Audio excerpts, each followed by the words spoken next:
Welcome to true nine news. Mulugu జిల్లా వాజేడు మండలంలోని ప్రభుత్వ ఆసుపత్రిలో రోగులకు సరైన బెడ్స్ లేక అవస్థలు పడుతున్న వైద్యం కోసం ఎదురు చూపులు రోజు రోజుకు పెరుగుతున్న రోగుల సంఖ్య, మెరుగైన వైద్యం రోగులు పడికాపులు చేయవలసిన పరిస్థితి. వాజేడు మండలం మొత్తానికి ప్రజలు ఇక్కడి ఆసుపత్రికి రావాల్సింది. ఆసుపత్రి ఆవరణ చుట్టూ ప్రక్కన అపరిశుభ్ర వాతావరణం, పిచ్చి మొక్కలతో, చెడు వ్యర్థాలతో దర్శనం ఇస్తున్నాయి. అసలే వర్షాకాలం పట్టించుకొని సంబంధిత అధికారులు కనీసం ఈ ఆసుపత్రిలో ఫ్యాన్లు కూడా సరిగ్గా లేని పరిస్థితి. దోమల మధ్యలో రోగులు మరింత రోగాలను కొని తెచ్చుకోవాల్సిన పరిస్థితి. ఇక్కడ ఉన్నది ప్రజలు ప్రైవేట్ ఆసుపత్రికి వెళ్లి స్తోమత లేక ప్రభుత్వ ఆసుపత్రికి వస్తే ఇక్కడ ఏ మాత్రం పట్టింపు లేదు.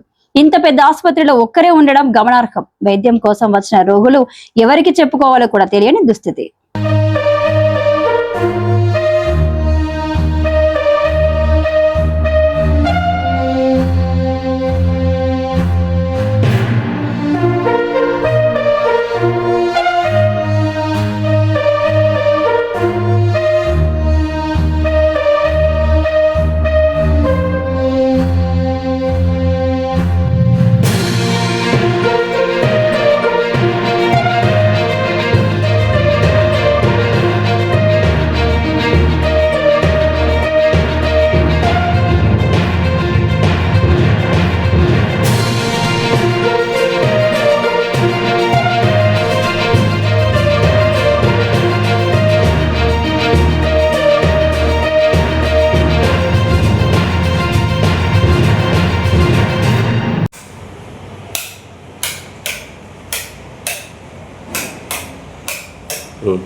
ఇంజక్షన్ వేసిందా?